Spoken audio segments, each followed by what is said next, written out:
Okay, everyone, welcome to our webinar this afternoon. We are here with Dr. Fagan, and we're going to speak today about Stage 3, Learning Opportunities, and we have some questions for her. We asked her to start the webinar off today by explaining her off and on ramps that she includes in her Stage 3. So we'll start with that, and then my colleague Liz Walhoff is here with me, and we're going to do some questions and answers after that. So we hope you enjoy watching the archive. Maybe we'll have some people show up here live in a moment, and we'll have some back channel chatting happen as well.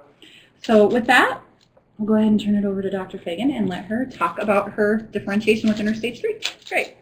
Well, first, I cannot believe that we are already talking about Stage 3. I mean, how fast does the year go by where we are already talking about Stage 3? I feel like it was just yesterday that we were doing the webinar on how to choose those really high-quality outcomes for a unit, and talking about differentiation and integration and 21st century skills and the 4 Cs and GVCs and all of that. And so to go from there to the next step, Stage 2, where we're actually figuring out how we're going to measure those outcomes.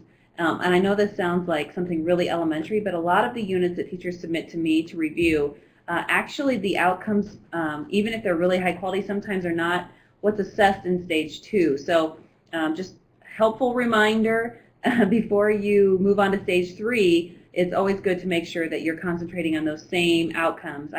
Again, it sounds elementary, but it's really frustrating for people when they write an entire unit and then find out that for whatever reason their unit's not aligned and they didn't assess the outcomes they said they were going to teach, or they didn't actually teach the outcomes they said that they were going to assess. So just a good place to start is before you get into Stage 3, really making sure that your unit is aligned. So now that we're going on to Stage 3, which is frankly my favorite of all of the stages, when I'm planning a unit, I have to really resist the urge to start there. Because I don't know about you, but when I was a high school science teacher and I was filling in those little boxes in my red lesson plan book, did you have those books that had the little carbon copy sheets in them? Yeah. And you had to rip those out and give them to your principal. So I always was just starting with, what is the activity I'm going to do tomorrow or next week, whatever the case was. For me, it may have been tomorrow. And so that's the way we planned. We started with, oh, I love that lab, or oh, I know a great activity about that. And we didn't really start with, what are the outcomes, how am I going to assess them, and then how am I going to create opportunities for students to learn those that are differentiated and have lots of choice, which is what Stage 3 is really about in this day and age. And I think Mark Prensky does a good job in his book, Teaching Digital Natives, helping teachers kind of think about Stage 3 a little bit differently. Some of the emails I get, teachers say, there's just so much technology, I don't feel like I have a grasp of all of that, so how am I supposed to share that with my students, introduce them to all of the different ways that they can learn or express their learning, and as a result, I just sort of back off and stick with the same old, same old.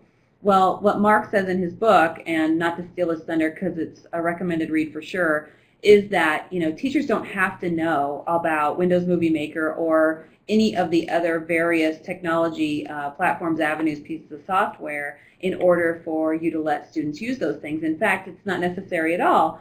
Instead, if you create the situation where you say, this is the outcome, this is the rubric associated with that outcome, this is how I'm going to measure whether or not you can demonstrate these skills, this knowledge, or whatever your outcomes are, and then finally getting to that Stage 3 piece and saying, there are lots of avenues for exploring this and then demonstrating your abilities, and I'm open to any ideas that you have, including technology that I may have never seen before.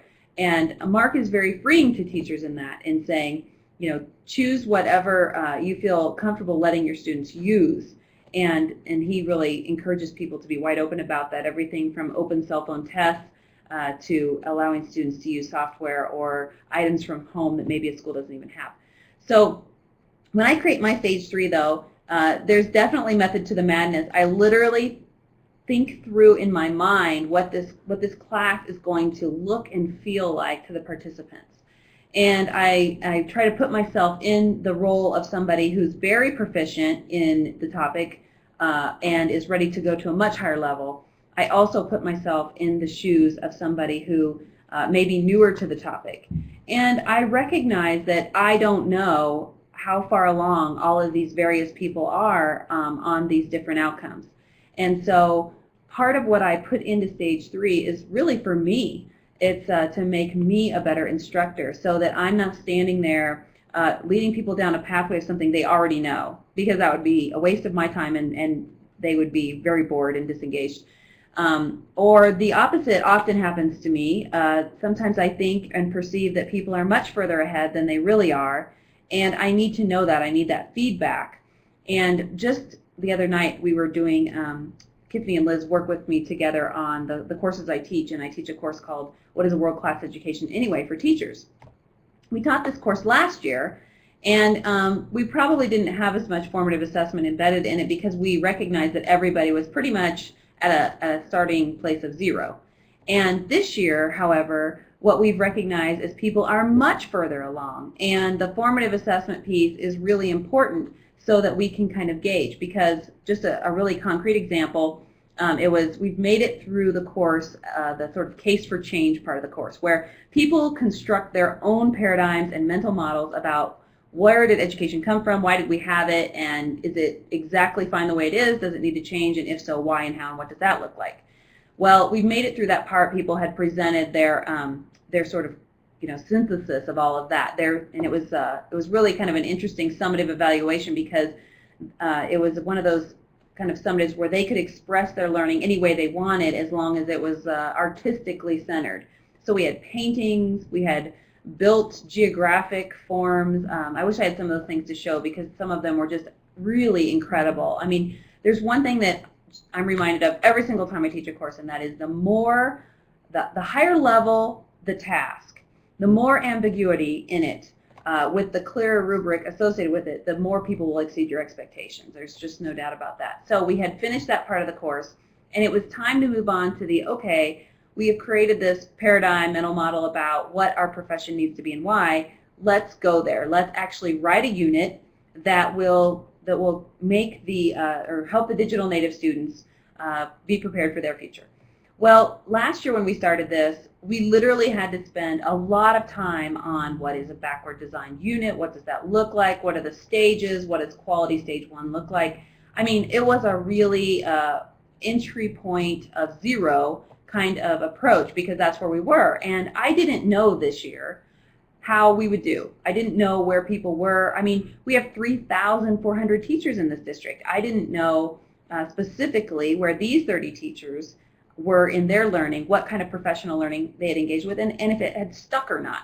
So given the opportunity, I just said, okay, as a warm-up, write a stage 1 that integrates the learning that all of your various students, no matter their grade levels or your content, could use and you could teach. So depending on where people were sitting, this was a really hard task, or for some people who sat with all the other second grade teachers, it was not that hard of a task because they were all creating a unit for second graders. But at the end of the day, I had them post them on the wall and we went through them. And for them, they thought it was a warm-up activity initially. For me, I knew it was a formative assessment. I knew that I was gauging their readiness, which would give me feedback about how much work I had to do to really get them where we wanted to go. And they did a phenomenal job, which was such great news. A year ago, to think that we were at ground zero, just 1 year later to see 30 teachers so far down the line, very inspiring. I was floored and thrilled and just really proud of the huge progression that we have made in only 1 year. Not only can these teachers talk about what is a world-class education, why, and all that, but they clearly have the ability to write high-level outcomes that are integrated and aligned for multiple ages, multiple content disciplines. They completely got that and knocked it out of the park. We had a little bit of work to do in a few things, but not bad. And if I had not done that, I promise you I would have started back at what is stage 1, what is an enduring understanding, what is an essential question. Well, guess what? My students, my teachers in this class would have been way beyond that had I not done that formative assessment. But based on the formative assessment, I was able to step right into, let's jump in, let's get your feet wet, let's write the unit so we can help you get it to a higher place. And so that's what we did. Now, I'm showing here a stage 3. I don't use a template. I've said this before. I'm not very template oriented. I have no green in my brain. I like 2%. And I recognize that about myself. So nothing against templates. I know Liz Walhoff often is my green, and tries to remind me that other people are comforted by items of high structure and rules, regulations. Specifically me. I am comforted by that. You don't have to be, but I am. So she's comforted by that. I'm not. I'm restricted. I feel like somebody slapped handcuffs on me in the parking lot. But She's annoyed. That's sort of true. So I don't want other teachers to be annoyed, but at the same time, I want teachers who do have a lot of green in their brains and green preferences. If you like templates, wonderful. They're out there. You're welcome to use them. But I just want to be on the record here showing that I don't use a template, and no Douglas County teacher is required to use any particular template. It's not about the form, and I don't want it to become about the form. So you'll see over here that I have, I literally use a Word doc. And I know it's not a Google Doc, but it's a Word doc. And I love Microsoft Office. I have an absolute, love affair with that. So And that annoys me. So, it's reciprocal. they're all just tools. They're just tools. So I use a Word doc, and someday I'm going to be excited when we actually have automation, because then I can post my units too. And that way, if Tiffany or Liz or another developer, if another cabinet member, if a principal, an assistant principal would like to use a unit that I teach, they would have access to that. They would be able to make the modifications and adjustment. We'd be able to interact over social media. I think that would be really cool. So I'm really looking forward to that day. But for now, full confession, it's a Word doc. And you will notice in the Word doc that I very carefully plan out not just what I'm going to do to teach, but the order in which I'm going to do it. And that's because I usually have a few dozen chainsaws in the air that I'm juggling, and so I need to know that I have a solid plan, and when I walk in to do that, because I have very little prep time, that I have a plan and I can step right through it. When I was a teacher, I would have preferred something a little bit looser, because I may have 4 different biology sections or 4 different chemistry sections, and and some combination thereof. And I wouldn't want to feel so restricted. I would just want a looser sort of structure. But if you have that sense of, I really need this to be organized in a way that I can step through it, and it's well thought out in advance, and I don't have to do a lot on the fly, and I've really organized this for my students, then this works pretty well. So you'll see that number 1 on my stage 3 says formative assessment. Now, all assessments should exist in stage 2, yes. So I'm not trying to confuse anyone with this, but it is a little difficult to have a stage 3 and not explicitly say when and how you're going to use your assessments that are formative and interim. I mean, we're all pretty clear that the summative one comes at the end of the unit, but the other ones are woven throughout. And what I find about me as an instructor is that I don't like tests that feel like tests. I hardly ever use anything that would resemble remotely an exam. I much prefer formative and interim and summative assessments that are performance and authentic based, that are woven into the learning. They don't feel like tests. They feel like learning opportunities. They just opportunities for growth. So you'll notice that about my stuff, and I think that most people just sort of have this anxiety about tests in general. And so if your assessments are woven in that way, I think that, just generally speaking, it's kind of preferred by learners. So you'll see formative assessments, all leaders will rate themselves on a rubric. And so that's where I started, because I had such a diverse class when I taught this. They were all over the place. And I needed to know not only what I felt they could do, but I needed to know what they felt they could do. I think that's an important part of the learning process, is that you are in touch with your learner, not only just their passions and all of those pieces, but also that you know what they think about themselves. So you'll see that I start with that.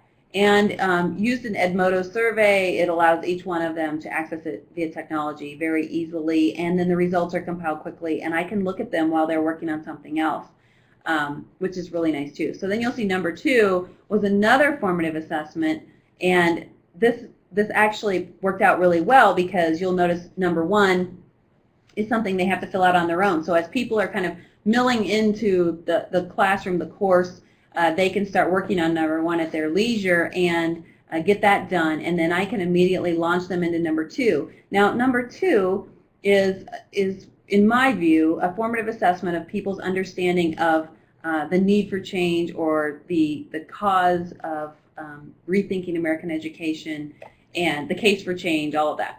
So what I had them do, as you can see, is plan a skit that provides a clear contrast between what our country needed in the 20th century and what students in the country need in the 21st century, and then they would share that out. And we also were having people who were observing collect information on chart paper about what they learned based on those skits. So while people were planning their skits, because that does take a little bit of time, I'm able to look through their self-evaluations on the rubric. And then that gives me a sense of the overall kind of perception of the class about how well they know what we're doing.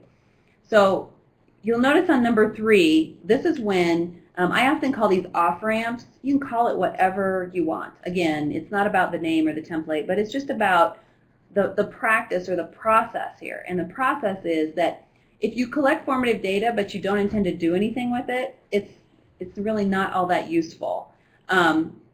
Of course, people learn during a formative assessment that is performance-based, but it's actually much a higher level of instruction if then you take that data and modify your instruction on the fly. But that's very hard to do if you haven't planned for it. So you'll notice that in number 3, it says, if formative assessment number 2 demonstrates clear evaluation of the needs of students and country then and now. And you notice that I use the word evaluation, which is a much higher skill than just knowing or understanding the needs of the country, that they had to actually evaluate it. Then it says that I would move on to number 4. If not, go to 3.1.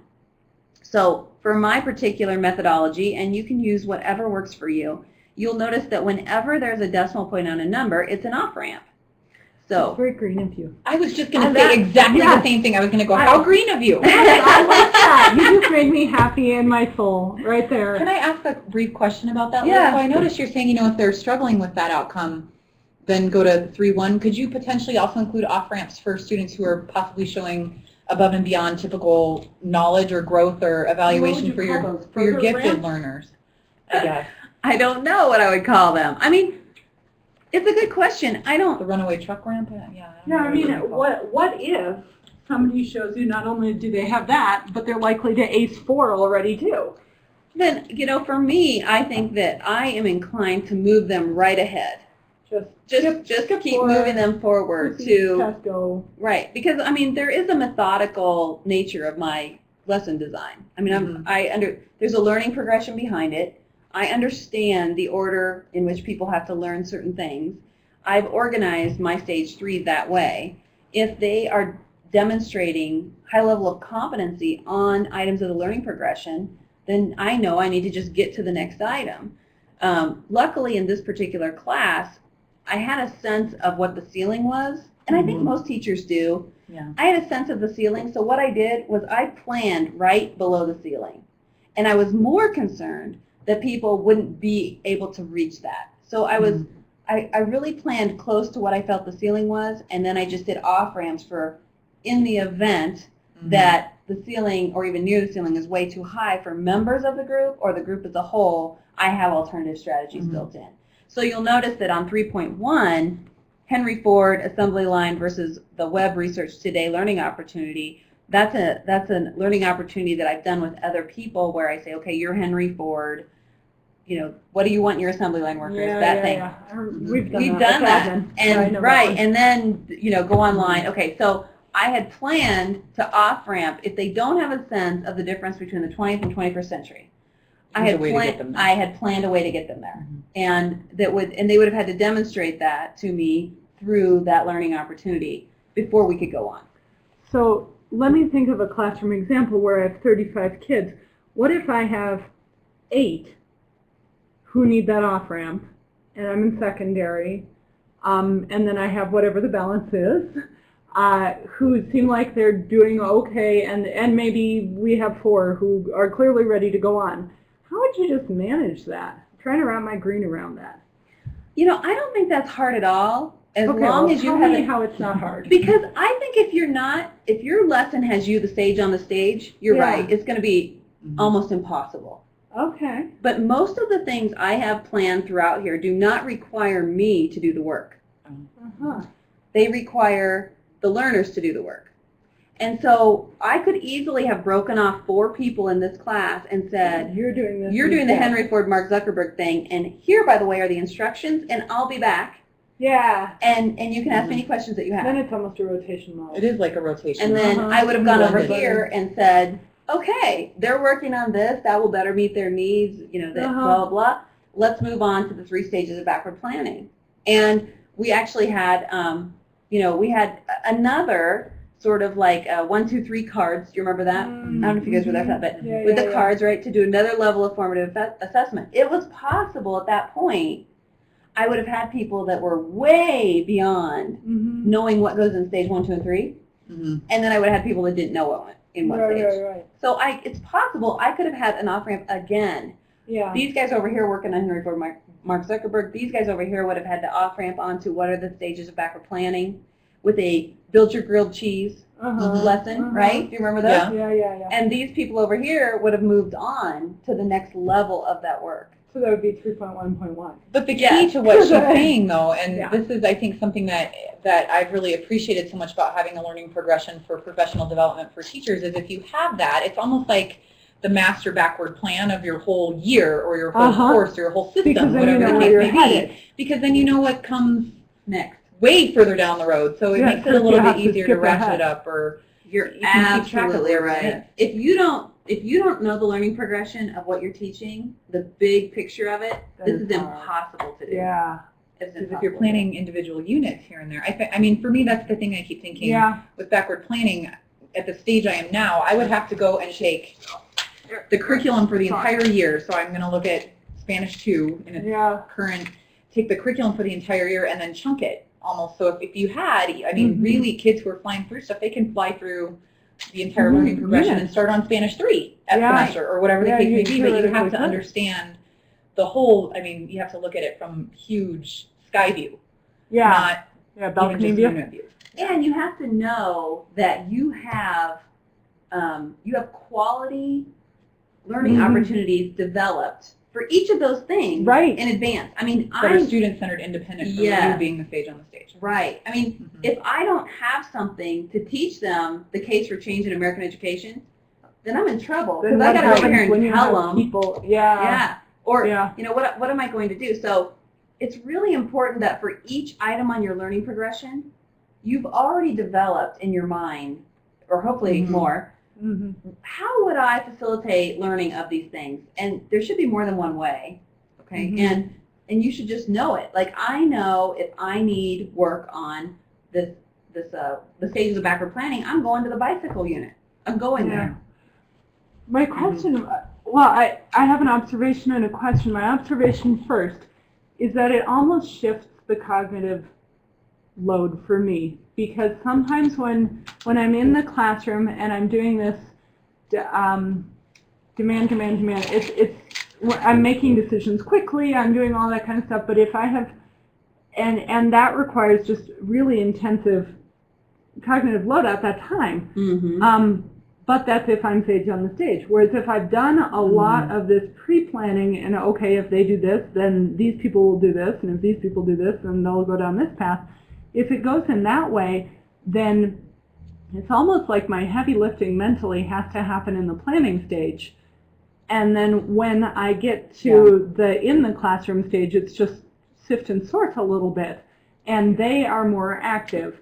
And then my mental energy needs to be spent on monitoring feedback, process, those types of things, Mhm. instead of on making the decisions about what we're learning. Well, Or and how. that flips Or for how. mastery model Yeah. that I've seen. I mean, I really see that as a great way to plan for something like this, where you're going to be able to provide kids the resources where they do need that information fountain thing. Uh-huh. They have them electronically to go and find them and can do Oh, that it's true. at their Yeah. own pace. But that the curriculum, your whole year is paced out for kids to kind of work through it at their individual pace, and then you truly become that facilitator of small Coach. groups of kids. Yep. So here's my question that goes with this then. Last night I was talking to a teacher at iPad User Group who is retiring in 32 days. Not that she's Just counting. counting. Yeah. Not that she's counting with 2 days off for dental work. So 30 days. And she said last year she had 11 preps. 11. She's a high school teacher, world language, a smaller, a less commonly taught language, 11 preps. How do you make 3 different plans? You gotta be kidding me. How do you make 3 different plans for 11 preps for the entire year for every lesson? You know, how do you do that without killing yourself? But it's not 3 different plans. I mean, there is a learning progression from, and I am the worst person to talk about this, but you guys will be great. There is a learning progression from the first day of Spanish 1 to the last day of AP or IB Spanish 2, right? Okay. Is there not? Yes. Yes. Okay, so it's not creating 3 different levels. It's understanding the learning progression and knowing your go-to spot for each item on the learning progression, and then allowing kids I see how you're thinking about it. to step through it at the right pace and the See, right and that's way. what I'm thinking, Yeah. even about when course Yeah. splits, if you could, Yeah. I mean, talk about balcony view, that's No. top of the Sears Tower view, but you know what I'm saying? I mean, if you could do Sit out the that, water on the screen. Don't do that. it would be a thing of beauty, would it not? I mean, Oh, it's But- great. This is where, like, we were doing work earlier today on the, we took Dr. Fagan's learning progression, we're putting it out, and then we're going to do links on each of those little boxes cool. out to what it is that we have to support that item in terms of professional development. But you could do the same. I kind of see what you're getting at. If I had my learning progression, I could say these activities, these learning opportunities, I'm working on it. These learning opportunities, and these, even you could get to these instructional strategies, work really well for this box in the progression. Yes. And you would have to map that out all the way through, and then you're just saying, oh, you're in this box. Open up the box, here's the stuff. That's still, for 11 courses, that still sucks. That's still really difficult. I don't know how anybody has 11. Yeah. I mean, we don't offer Latin 1 through 11, so I don't No. understand. I'm thinking, Because they're all, you combine different sections in one class, and then you have like API. well, wouldn't that be ideal though to do something together. like that if you have like a combo 3-4 class? Exactly. And then, Then you you say have- where they are You on can- that. Yes. Yeah. It's the Specifically multi-age. for high school. Yeah. I mean, But that, that's not that you can't do this with elementary, they can be self-directed and you can do blended rotation models very easily. Yeah. I mean, especially if you have bigger class sizes, ideally, what a better way to get individual small group time with kids is to have these different student-centered learning opportunities that are happening, and they're dependent on where the kid is at. When I think about next year, and if this year was kind of an emphasis a little bit on stage 1 of backward planning, little tiny emphasis. And we have done that and because we have evidence on We do. Monday Yes, night. yes, Evidence. yes, we Evidence. do. We have pre and post. Yeah. We do. We have great Yes. evidence. So if next year were to be a little bit more about assessing and giving quality, I'm going to stop playing with your phone now. Assessing it and giving quality feedback and so on, this would really be important work for me to be looking at doing prior to that year, because then it does free me up to do that assessment. The other aha I had while you were talking about elementary and so on was that this would make a big difference then if we could get out of the idea of age grouped. Yes, Classes. you're unboxing kids. Yeah. You know what I mean? You can Well, remove the like box. you see that they fall Well, and off you can the remove the thing. box Yeah. of content too, because I've been reviewing GBCs lately because teacher groups work on them and then they bring them, people bring them up and say, what do you think about this? Yeah. And what I've noticed is in the social studies GBC, there's this whole piece on inquiry. In the language arts GBC, there's a whole piece on inquiry. In the science one, there's a whole piece on inquiry. And I'm thinking, wow, there sure is a lot of inquiry here. Why don't we, sort of integrate that? And in the elementary GBCs, if we could just take the containers off, like, why does it have to be, these are the language arts, these are the, why can't it just say, this is kindergarten, and in kindergarten, we figure out how authors strategically create meaning, we, do scientific, we don't have to call it scientific inquiry because that makes social studies people kind of go, ugh, but we can call it inquiry. We do inquiry where we actually explore a question we have or a problem we have, and we develop a hypothesis, we test the hypothesis, and then we form a position, and we defend our position with data. I mean, And we you have, can even explore that same inquiry question across content areas. and then you could write about it in language Yeah. arts and reading, and you could read about it, and yeah. See, that's what, I heard you say that the other night, and where my mind went in green was, because I still need some boxes, but I was thinking we should repackage the boxes to be, this is the inquiry box. And what can you pull from And your content yeah, areas and that the goes in that content box? areas bleed together within the inquiry box. Can you live with that? Well, yeah, I mean, I think that is what we should do, is I think we should have these higher level groups of, I don't know what you want to call them, outcomes, we'll call them outcomes. And Good then, ideas, then maybe. content is the vehicle for the development of those abilities. Mm-hmm. And so people get so excited because they're like, but where is, I always teach Native Americans, where are Native Americans?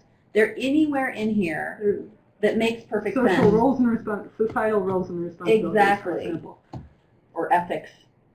There's these I big mean, there's a lot of thematic, things that happen. we've been talking with social studies teachers about, okay, in social studies you have governance, government, you have economics, you have peoples, you have war, conflict, revolution, you have leadership. These are these big, huge themes over place and time that we want students to really not cover, but uncover and unbox.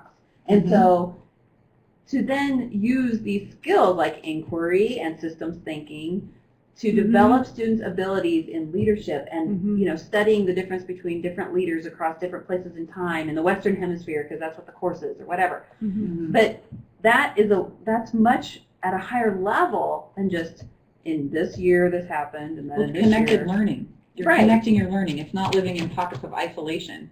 Well, and all we over the know, place, yeah. I mean, there's no doubt about this. We know about this. The brain, that is how the brain learns. The more neuron connections your brain can make to something you're learning, the more retention. So that connected learning is the key. That's why I know we have to kind of step our way forward, but I'm really nervous about having kindergarten reading GVC, kindergarten science. It still keeps it isolated. I think if we said this is kindergarten and this is all the learning, all the things, and then teachers were free to like drag and drop them together all they want and create these bigger units. Is it just possible that some people might jump off bridges if you said, here's the GVC last year, and this year it's entirely different? I'm just throwing that out there as a possibility. Well, I understand that, and Okay. so I'm happy to go You're as being slow called? as we need Okay. to go. But this But- is a possibility. No, that we listen. should consider. In the spirit of learning progression, Yes, right? yes, For the pioneer teachers yes. who There feel we go. that I would, like this framing.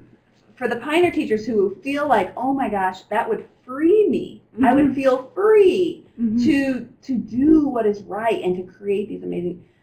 We should have GVC 3.0 in development as a draft for pilot pioneer teachers who want to do that. Well, and if you listen to people who have done project-based learning or flipped mastery class, any of these systems, blended learning with the rotation model in their classroom, the one thing they say is that I know all of my students so much better. I know their individual abilities so much better. I feel like I'm truly teaching like a new person again. I mean, it's just so incredibly inspirational and impactful to listen to people who have gone from a more traditional stage on the stage, which some people are phenomenal, almost entertainer type stage on the stage Yeah. people, But but they still say, yeah. this change in my classroom has revitalized my love for teaching just because of the how well I know my students, how deeply I'm able to know what they can do, how impactful it's been on student learning. I mean, I just really think that these pioneer folks who are going to try this, it's just the outcomes from that kind of teaching and learning are That amazing. also does align nicely with State Standard 3, where they're talking about that collaborative selection of outcomes and learning goals and so on. So the including students in the process of saying, hey, even if I chose it for you, this is why. Here's what you need to know, the whole map, and this is where I see that you are. Does that make sense to you? Okay, now logically, what are our next steps? So that makes a lot of sense in that way. It's really good to have both of you because you come from such different places. Yeah. It's good though. It does. I mean, there's no question that you prefer more structured incremental change. Yes. And Tiffany is more willing to She's just like, like sure, Yeah, she's willing to just Yeah. throw herself in the pool Yeah, and find yeah. out if it's cold later. She's third flexible. I got a I'm lot of third yellow. We both have a lot of flexible. yellow, I guess. Yeah, we do. Yeah. I think it comes down to the flexibility. Yeah, You're like, that sure, might be. it's gonna be great. I'm just gonna love it. I'm like, okay. Maybe I love it.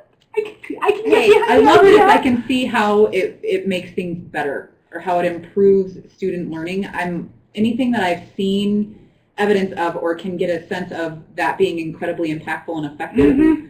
to do these sort of, I'm all about And it. I love it if it does that without killing the people who have to make it happen. Yes. I agree. want. I don't want both of any no more doubt. None of us than want I'm any killing. bodies, none of us want that. But Mark Prensky wants to. He's really excited to work with us to build GBC 3.0, and we recognize that would be a whole nother, like a whole year from now, we would even be anywhere. But he really wants to sit down. Yeah, I'm she sorry. totally did. Sorry. But anyway, I just thought I'd throw that out there because That would it's be very cool. interesting that he is actually writing a book on the curriculum for the future, and Ooh, he sent that's us, exciting. and he sent us some of the draft pieces of it and Uh-huh. said, this is kind of what I'm thinking, and I'm open to hearing what you guys are thinking because you're Yeah. in the trenches doing this work. Mhm. But maybe we could all work together and create version 3.0, and then I could write about it in my book. That'd be So cool. kind of win-win. Yeah. Yeah, that is a That'd be win-win. great. You know what I was just thinking about is what if I keep saying, and she's heard me say this several times, but this concept feels like an app to me, because I want to be able to take my GDC and I want to be able to either choose to view it in my little isolated boxes if that's where I am, Yeah. or to resort it Ooh. and We can see say the sort bigger- by big idea. And then we're all sorting by systems thinking or perspective or societal roles and responsibilities like that. Oh, it would almost And then build I- those integrated units. for me Yeah, if it was and then still my I big want idea. exactly. And then Mm. I want to be able to see it. Like that. Yeah, you like it? Uh-huh. And then I want to be able to see it by my grade level or by plus or minus one grade level from me, So it makes the depending on progression who's in my class, based on big idea. based on big Yeah. idea. Yeah, I like that. you like? I'm That's- sure we that's can what I build like. that in. I don't see why we couldn't build that in. That Well, would you be just amazing. have fun with it. I'll work on that. You'll I'll work work on on that. Yeah, you got nothing else to do. I Come on. don't. And we can't move on past this without saying one more thing. If you look at a lot of the items I have here, whether they're assessments or whether they are learning opportunities, which in my view, assessments are learning opportunities if they're done right. But you'll notice, I hope that you'll see that most of them are higher in Bloom's. There's very little of the know this or know that, but mostly it's about having people evaluate things or construct knowledge on things, construct new ideas, construct paradigms. And so that's an important part of stage 3 is constantly asking yourself, where am I? Am I staying too low or am I moving up We have a Bloom's question for you about and that. getting up high and giving my learners opportunities to really evaluate, really create, and do that in an authentic way, not just sort of like, let me say this. Some people criticize and say, well, that's a silly unit making them create a planet. We're never going to create a planet. Well, okay, but performance assessments sometimes have to be silly, and that's okay. Once we get to authentic performance, we won't be doing those kind of things anymore. But There's having- scaffolding. having them build, yes, having them build Better than the book report about. it is. Having them build a fake planet is still better than asking them to memorize latitude and Correct. longitude and About vocabulary. Yes. So, What I love about Okay. the point you just made, Liz, too, is that if your outcomes are set at a high level within Bloom's, your learning opportunities should also be at higher level. You can't expect kids to perform summatively to an outcome at a high level if they haven't had opportunities to practice those things right. in that way as well. So I'm going to bring up an example from my life. My daughter is incredibly concrete. She is the blessed child in my family who causes me no stress whatsoever, except in this one area, that she is so incredibly concrete. She has this fabulous teacher who gives them these really open-ended, ambiguous projects. And we have since talked, and she's giving Katja a little bit more help. But it stresses her out. She freaks out because she wants you to tell her what are the steps to get there. And I realize that she needs to build some of these skills, and that's what we're trying to do by giving her these open-ended things. But if you are a really concrete person just by the design of your brain, how does this fit for you? what is the on-ramp so that you can be successful in these, because you're talking about this higher Yeah. level Bloom stuff, right? Yeah. And I don't want them to make her live in this lower level stuff. I don't want her, to be flipping hamburgers or something later on in her life. But I am concerned that if you throw really open-ended at her first because she's such a concrete child, she's not going to be successful. Yeah. And then mommy gets mad. So what are the ways that we can do it? And I'm not going to give it away because her teacher has come up with some really awesome ways to do this. Mm-hmm. But what are some ways that you would do? Say you had one of your classes that are populated by a lot of yellow thinkers, they're real... Not Not always, but yeah. sometimes they are. What do you do for those people who are just really concrete? Well, I think that, so first of all, the good and bad news, I'm not sure which one it is that we have to help her develop this skill because this is the world. This is the world. The world. I'm in absolute agreement. Yeah, and so we want her to have those opportunities. Yeah. We want her to be able to do whatever she wants to do, and the world as we know it is the most fast-paced, fast-moving world ever. And being a self-directed person who can explore and inquire and create something new from what they learn Mm-hmm. is just as basic as a high school diploma. So what I think that we have to do though is unpack the skills associated with being able to do that. And I think Okay. Ed Leader does that a little bit in their Mhm. rubrics. Yes, they do. So if you have students and the very process is the problem, it's not, Mhm. it's actually not the content or the skills you're trying to develop, but it's this other set of skills, I think you have to recognize that as a Mhm. teacher Mhm. and then unpack the journey that is associated with that set of skills. Mm. So if for her, I would be saying, okay, for my kids in this class who have who struggle, they get this big open-ended thing and it's overwhelming to They them. don't know where to They're start. saying, I'm going to eat that whole elephant. I don't even know, Mhm. So, right, it's one bite at a Yeah. time. So the first step is, okay, let's make a plan. But Mhm. it's your plan. It's not my plan. Yes, I love that. So- And that's what her teacher did, by the way. So teaching her to create her own plan is necessary. Whereas some kids are just want to jump right in and they get after it because Mhm.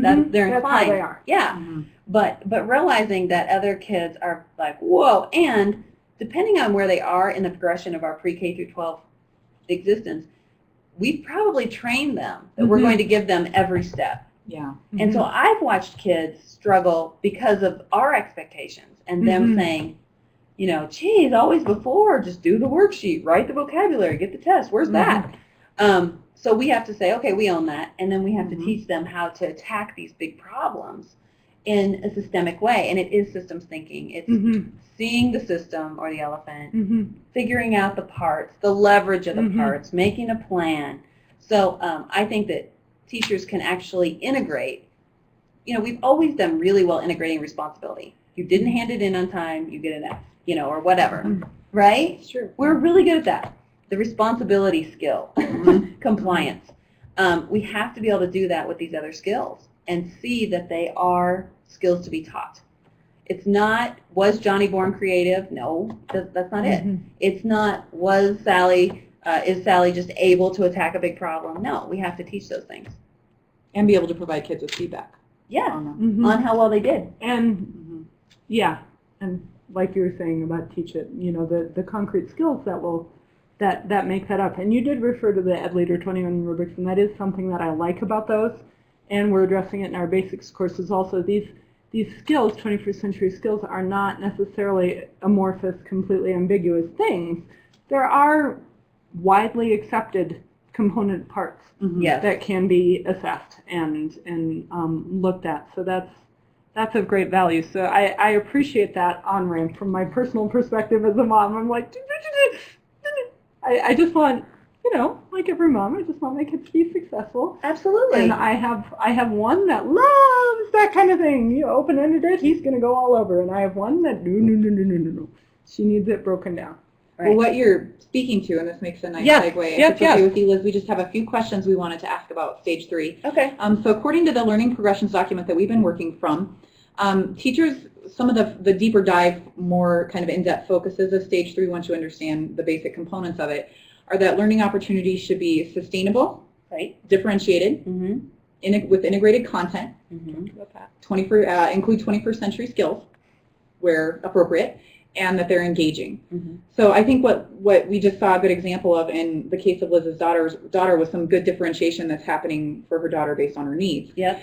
I just wanted to kind of talk about each of those components and what you sort of see their base definition as, Mm-hmm. and then also some thoughts of learning opportunities or even learning systems that help you incorporate those components. Because that seems kind of, I'm sure, like a big elephant to chew all at one time. So Right. are there ways that you can go about doing all of those things, and how are they tied together? What sort of connections can we make between them? Okay. What's my question?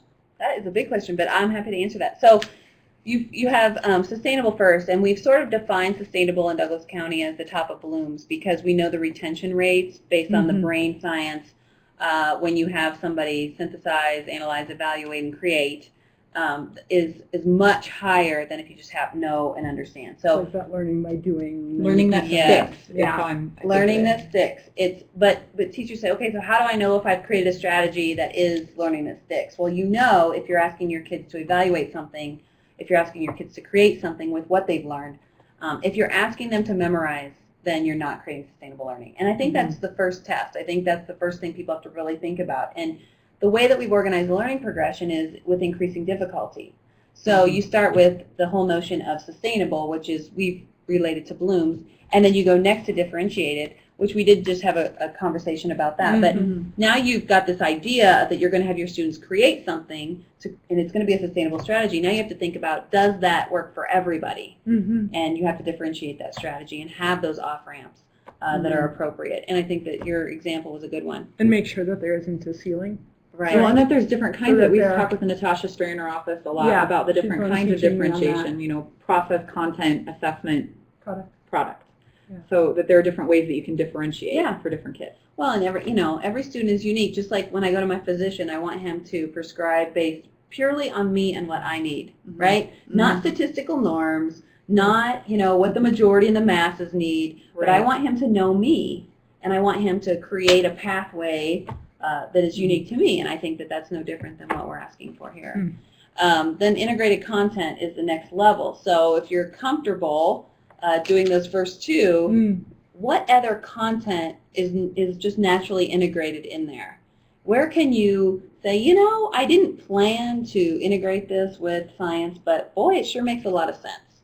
And So I'm these going to are bring those this in. pioneering teachers you were talking That's about. right, the big pioneer ideas, teachers. teachers of big ideas. Yeah. Cross content. Yes. Yes.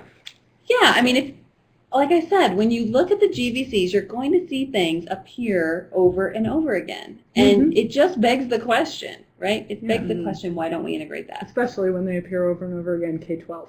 Yeah. Yes, they do. So nice. It is nice. And then we can show the growth over time. I like that. 21st century skills integrated. So, I think that this is a really high level skill to say, I've got this amazing unit going here. I also have decided to bring in 21st century skills. And I'm going to, now here's the misconception that we hit over and over again. So usually that happens in stage 1, and you say, I'm going to teach creativity. We can't forget in stage 3 that we said we're going to teach creativity. And Or then we in have, stage 2. right, and assess creativity. But often in stage 3, we say, well, I gave them this really, this cool opportunity to show how creative they are. Okay, that's nice, but it's not teaching creativity. True 21st century skill integration is much harder than that because you have to literally, within your plan, your steps, like I have, you have to have places in there when you are going to give kids opportunities to understand what creativity looks like, what the components of it are. Idea design, for example. Yeah. Idea generation, refinement. And you're going to actually teach that, and then they're going to get feedback on it. So integrating that into your stage 3 is really important. You can't forget that you've committed or promised to teach those things when you're in that stage 3 piece. But I don't think you start there. I think you look at your stage 3 steps, and then you look where a natural fit for those things are, because it shouldn't be like, oh wait, time out. I didn't do one. Let's throw one Look, in. I gotta stop what you're doing. We've got to go over here and do a little activity on idea generation. right. Because I got to go have check this box. So Yeah. my experience with people is, stick with the heart and soul of your unit and build it out. Now go back and look at it and say, where does it really make sense?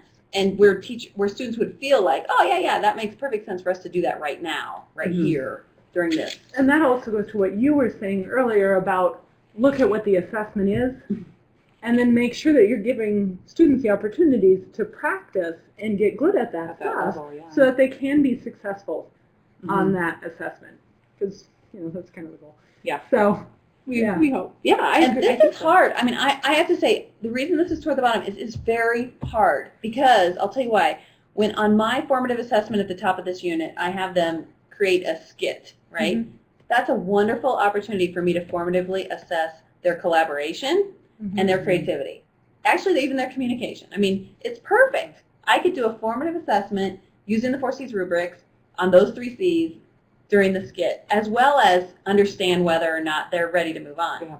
So then, say that we're not formative, but maybe interim, would you then also give them feedback not only on the content of the skit, but also on how they communicated, collaborated, and all that? I should, if I'm ready. If I you're mean, ready. Yeah. You know what I'm saying? Yeah. Like, that is the Heavy rock lifting. star teacher. Yeah. That's the rock star teacher who can watch the skit. They're getting the formative information they need about does this group of people or these individual people have the case for change mastered, Mm-hmm. and can they create a skit to synthesize their knowledge and give it back to me, and then simultaneously can I give them feedback on these components of creativity, communication, and collaboration. So that's really, it's hard, but if you have it all set up and organized, you absolutely can do that. Mm-hmm. And then I could even go one step further and give them feedback on their collaboration, right? Yeah. And use this as a teachable moment. I mean, I think with the 4 C's, some of the very best ways to teach them are to give kids feedback on them using authentic projects they're doing anyway. Yeah. And then use that to say, okay, now you, Johnny, this is what I saw. Let's talk about charting a course for you to develop this skill that this component. Like stretch goals. Yes. So I'm not doing the work. I'm giving it back to him and saying, this is what I observed, and here's the rubric, and how do you think we could, okay, now coming down the road here, we're going to do this next project on da-da-da. How could we stretch you to here? Mm-hmm. It's that idea that we kind of were working with that 21st century skills course that we're developing a little bit, and thinking about kids being able to select. So maybe within a unit, you have a variety of 21st century skills that you're teaching, and students would maybe have the choice to say, for this one, I'm really going to focus on creativity. Where somebody else could say, and for this unit, I think I'm going to really focus on communication. Ooh. And so you could have almost even differentiated 21st century skills within a unit if you had rubrics to be able to measure both the skill and the content of your summative project. Yeah, I and I really think, like that. and the beautiful thing is a really talented teacher, would take the rubric for their planned event here, and they would have in their expert column, they'd have the content section, and then they'd have the high-level skills section. Yeah. It would all be together, so they wouldn't be oh wait, I gotta go get my 4 C's rubrics, No, they would be, yeah. Yeah. That to me is easily obvious. So you just talked about that as being, the really talented teacher is able to look at 21st century skills and 4 C's and so on. Might I bring up that it is in sight already Yes, for all teachers? So But- tell me a little bit about that. but sight is a summative instrument. Yes. It is absolutely a stretch. I mean, Okay. we designed it not for yesterday, but for tomorrow. I mean, when Okay. teachers worked on site, it wasn't about what are we doing right now. It was about what do we want to be doing tomorrow. And so we recognized that if you crosswalked our evaluation last year instrument Mm-hmm. to cite this year instrument, the satisfactory then may have been in some cases less than effective or partially effective. I mean, it'd be partially effective or below effective. So we know that. We know that we have absolutely Renormed. we have renormed. We have, the one I used, I said we picked up the goalpost and we moved it 100 more yards down the field, and we said, go ahead, kickers, try to kick it through the goal. We're going to play the same game, but you've got to kick it through now 100 yards further. And we don't expect any of the kickers to kick it through right now. That's not the point. The point is that we're all moving in this direction, and we're generating this professional ability over time. We're doing it together. So I realize it's already in there. And I realize everybody wants an A. Yeah, I was going to say, what do you say to the kicker who's been scoring and scoring and scoring and scoring, and suddenly now you're like, what? What do you say to me to make me not want to jump off a bridge? A lot of this comes back to being bridges. I don't know what it is. I seem to have a thing with bridges. You have to keep living off the bridges. Yeah, I mean, that's what it's all about. Nobody else needs to know these things. it's I just kinda- want to stay off the bridge. It's kind of like taking down all your full-length mirrors because you don't want to see. You know what I mean? Like, you see what I'm I've saying? thought about doing that. You know? I've I thought know. about it. Like, it's like taking down all your full-length mirrors because you don't want to see, or getting rid of all your scales. I mean, reality I'm doing is that too. reality is what it is. I mean, we know, we're all professional educators. We know what our kids need. And that reality is not going away. And so we have to make a decision to confront the brutal facts. You know, that's Jim Collins' very first step in going from good to great, is confront the brutal facts. And I don't think it's easy for anybody to do that. It's certainly not easy for me to say, you know, wow, look at all the work I have to do. But I think that once you sort of get to that place where you recognize that this is not a commentary on you, because you were a good teacher yesterday or a great teacher yesterday, you're a great teacher today. But now we have this whole different bullseye. We have this whole different set of goals, and we're all moving toward them. And we recognize that these are the most probably rigorous in the country, if not the world, goals.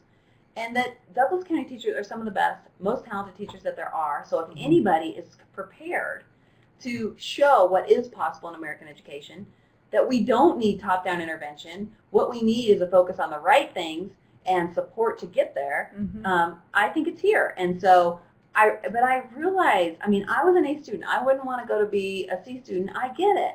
At the same time, we are all in this together, and we're here to support one another and move to this end. And frankly, that's one of the reasons that the 4 C's are in there, but the 21st century skills, which are more difficult to integrate, like financial literacy and resiliency and systems thinking, are on site, but only as appropriate. So teachers have a lot greater latitude on integrating those. But the 4 C's, I mean, I think most teachers have said to me, you know, look, communication, we've been teaching that forever. That's not new. You know, integrating that, that's not new. Now, have we explicitly taught critical thinking? No. But were we teaching it in ways? Yes. So those two, I don't think are, I don't think those are such a stretch for a lot of people. The creativity one is definitely the hardest. I mean, that's what I've heard people say. It's just that whole notion of creativity. We've not taught it. I think it depends on your field. That could be. I think it depends on the field. You might be right, because There are most of the probably people I've been fields that do talking to are not the elected teachers. But Yeah. because the art teachers are probably like, woohoo! Finally, hey, you give us a problem, we generate some ideas. Yeah, you're probably right about that. And collaboration, you know, certainly drama teachers and these folks that have always had students, you know, collaborating to build these giant plays or musicals and all that, you know, have done that that's more forever. product performance oriented anyway, I think. Yeah, so I mean, I think that we're trying to scaffold it in to the degree that we can, but Sina describes it as a hard reset.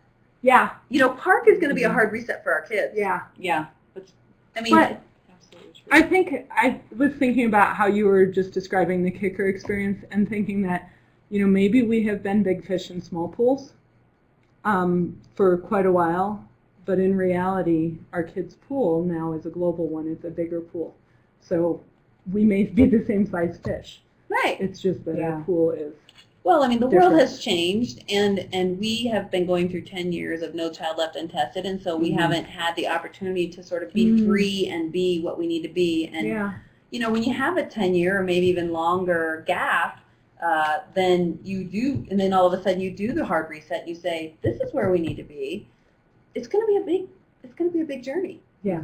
But it's okay. But and it's exciting too. It is I mean, exciting. given- And the progress, we have made such progress. These teachers have learned so fast and integrated that knowledge so well. Like you said. Ah, Douglas it's County amazing. We teachers. do have the best of the best. It really is incredible. It is how- incredible. So that's why I'm how not much we worried, progress. Liz. That's why I'm not worried, because I know they can do it. I think that we need to be intentional about saying that and empathizing with Yes. the move between pools. That's a hard move, but to describe the excitement, if we prepare people to succeed in this really, really big pool, oh my goodness, they won't even be able to fit in the small pool. It's true. It's true. It's true. It's really true. It's and frankly, and I think you guys are seeing this too, the teachers that I'm watching who write their first unit and they implement it with their students, And it's not even perfect, and they'll tell you it's not perfect, but they're like, oh my gosh, I am like forever changed. My kids responded so much differently to this. Yeah.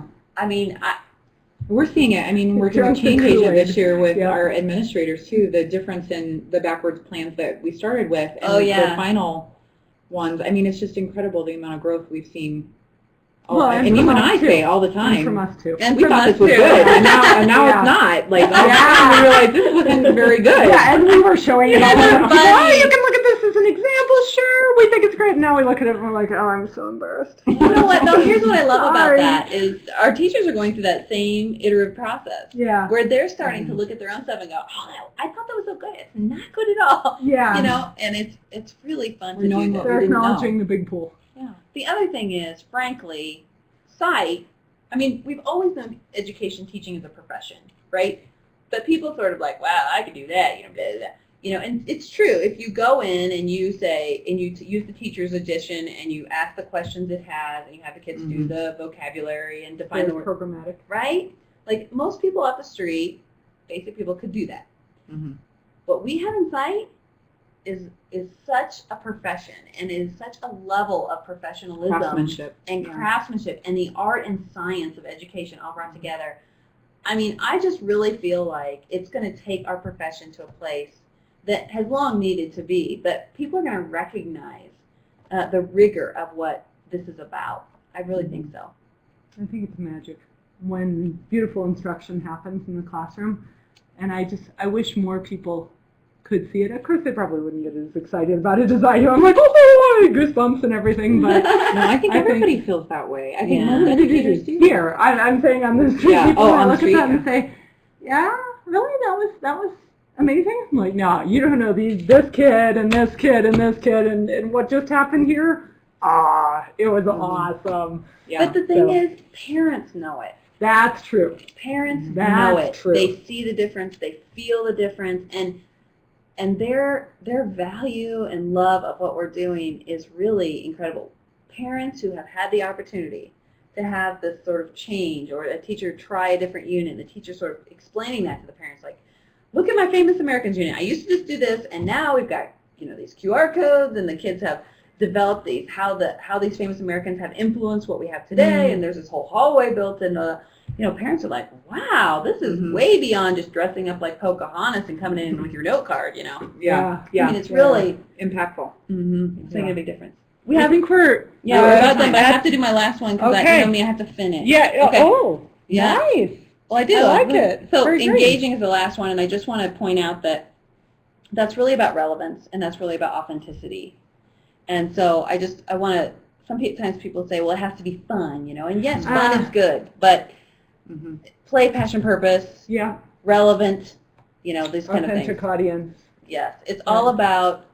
It's not, and that's why it's last, because authenticity is hard.